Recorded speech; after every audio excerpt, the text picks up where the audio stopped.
এক শান্ত গ্রামে থাকত এক ছোট ছেলে, নাম তার রাশেদ।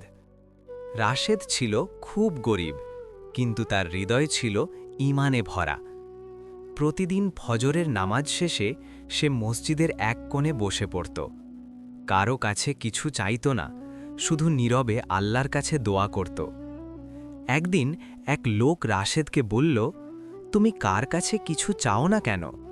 রাশেদ বলল, মানুষ ভুলে যায়, কিন্তু আল্লাহ কখনো ভুলে যান না।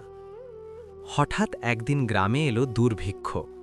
সবাই হয়ে পড়ল হতাশ, কিন্তু রাশেদের পরিবার ছিল শান্ত। আল্লাহ তাদের রক্ষা করেছিলেন।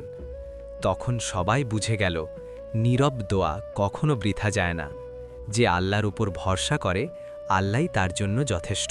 বন্ধুরা, গল্পটি ভালো লাগলে চ্যানেলটি সাবস্ক্রাইব করবেন, ভিডিওটি লাইক করবেন। সবাইকে অসংখ্য ধন্যবাদ।